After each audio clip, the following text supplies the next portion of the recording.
A fresh political battle has opened in Washington, and this time India is at the center of it. Congressional Democrats are now demanding that the Trump administration immediately reverse a sanctions waiver that currently allows Indian refiners to buy Russian oil. The move comes as the Iran war continues to disrupt global energy markets and send crude prices sharply higher. According to a letter shared with CNBC, Congressman Sam Liccardo and Senator Ruben Gallego have written to U.S. Treasury Secretary Scott Bessent, calling the waiver dangerous, self-defeating, and indefensible. They said the decision amounts to giving material benefit to an enemy. The Treasury Department had issued a temporary 30-day sanctions carve-out last week. The idea was to allow India to continue buying Russian oil as global crude prices surged because of the Iran war and the disruption at the Strait of Hormuz. That route carries about 20% of the world's oil and gas. And since the U.S. and Israeli assault on Tehran began, traffic there has been severely affected. As supply tightened, oil prices climbed rapidly. U.S. crude crossed $108 per barrel on Sunday. Global benchmark Brent also moved close to $110 a barrel. That quickly pushed U.S. gasoline prices higher, reaching $3.44 per gallon, according to GasBuddy. The political pressure is significant because the United States is heading toward midterm elections in less than 8 months.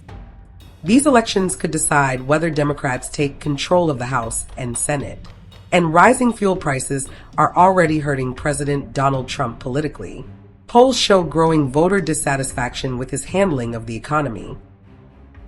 But after the waiver was issued, new reports emerged that Russia may be assisting Iran in targeting U.S. ships, aircraft, and military bases in the region. That changed the political tone immediately. Liccardo and Gallego argued that lifting sanctions, even temporarily, could reward Russia financially at a time when Moscow may be helping target American troops. In their letter, they accused the administration of poor contingency planning. They said instead of arranging alternative energy supplies for India and other allies, the waiver allows Russia and other adversaries to profit from oil that was previously constrained by sanctions. They also warned that this sends the wrong signal, that attacks on U.S. troops could be followed by policy concessions. The lawmakers have now asked whether the Treasury plans to continue issuing waivers if the Strait of Hormuz remains closed. On the other side, U.S. Energy Secretary Chris Wright has defended the decision. He called it a pragmatic step. According to him, allowing Russian oil to reach India prevents that same oil from being redirected entirely to China.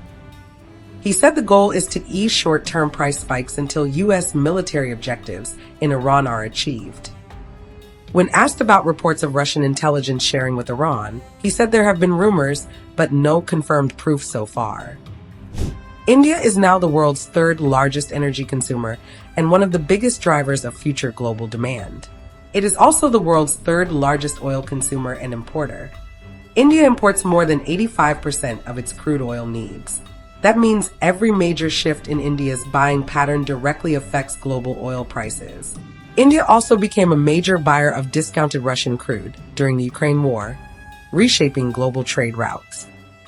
At the same time, India is the world's fourth largest refining hub, supplying petroleum products to large parts of Asia and beyond. So for Washington, India is not just another buyer. It is a critical stabilizing force in global energy markets. And in a war-driven oil crisis, that explains why one waiver for India is now triggering a political fight inside the United States. Do you think Washington will continue prioritizing price stability, or will political pressure force a reversal on India's Russian oil?